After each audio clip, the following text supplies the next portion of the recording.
Gracias, presidenta. ¿Qué medidas está implementando la Junta de Extremadura para fomentar la natalidad? Gracias, señora Pérez. Señora consejera de Igualdad.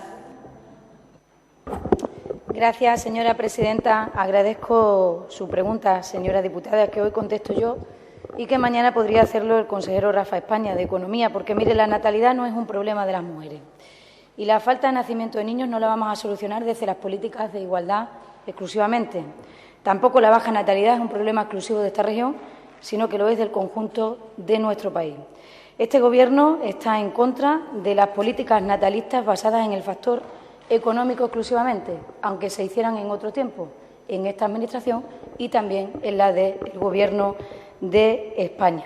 Creemos, por tanto, que este es un problema que atañe a las políticas económicas, sanitarias, educativas, igualitarias, en definitiva, al conjunto de las políticas públicas.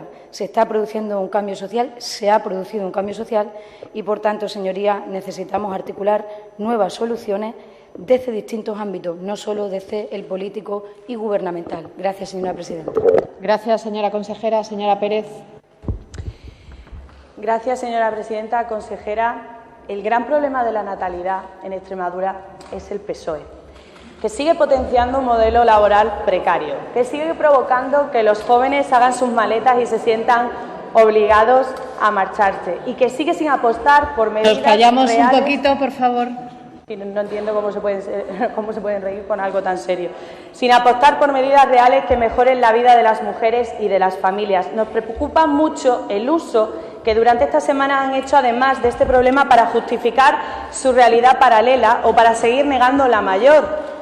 Como ya hizo usted hace una semana, nos plantea serias dudas sobre si realmente es que no saben diferenciar la causa y la consecuencia o es que directamente estamos asistiendo a una manipulación de la realidad sin precedentes que, como decía, realmente nos preocupa. ¿Cómo van ustedes a solventar los problemas de esta tierra si ni siquiera son capaces de reconocerlos? Consejera, es cierto que los jóvenes se van. Empezaron a hacerlo, desgraciadamente, hace 2 legislaturas. Como también es cierto que la pérdida de población, la precariedad laboral que no combaten, el desempleo, problema que para ustedes parece que ya se ha superado y nada más lejos de la realidad, provocaron que en 2018 nacieran 7.808 bebés, 3.000 menos que antes de que estallara la crisis económica. La baja natalidad es la consecuencia directa de sus políticas, de las que ahora acabo de escuchar que siguen sin tener un rumbo claro y de la realidad que viven los extremeños y no la causa que explique que hay capaces de reconocer los errores y el problema, como tampoco la tendrán los extremeños para formar una familia si el fomento de la natalidad y las familias no son una prioridad para este Gobierno.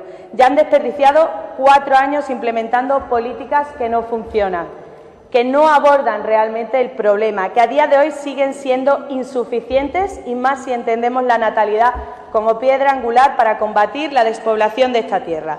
Prioridad para este Gobierno, lamentablemente, son sus siglas. Lo comprobamos hace 2 semanas para revocar la limitación de mandatos. Ustedes sí que han demostrado ahí solvencia y capacidad. Para los suyos sí, para el resto siguen dando palos de ciego. Muchas gracias. Gracias, señora Pérez. Señora consejera. Gracias, señora presidenta. Sin querer darle un consejo y con todo el respeto, señoría, la juventud no está reñida con el rigor. Se puede ser diputado joven en este Parlamento y no faltar al rigor a la hora de fiscalizar al Gobierno. Mire, señoría, medidas hay, pero vamos a analizar el resultado, que es por lo que usted me preguntaba esta mañana. Ayudas a la conciliación que se pusieron en marcha en el año 2016 en la Junta de Extremadura. Datos del año 18, 1.763 personas se han beneficiado de ellas, 34 hombres, 1.763 mujeres. La EPA de esta mañana nos dice que el empleo entre las mujeres crece en este trimestre en 6.300. Todo el empleo creado en este trimestre ha sido de las mujeres en Extremadura.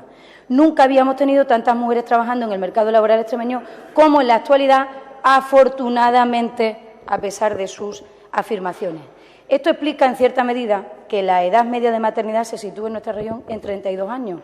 Las mujeres extremeñas tienen de media al año 1,2 hijos, datos del 2017, Instituto de Estadística de Extremadura.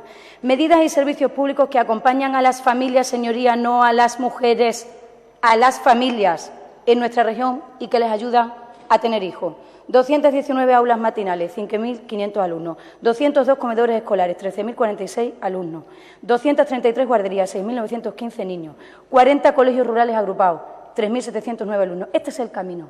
Servicios públicos que permiten a las familias, no a las mujeres, tener hijos sin que ello suponga un freno en la carrera profesional y en el éxito profesional de las mujeres. El rigor no está reñido con la juventud, señorías.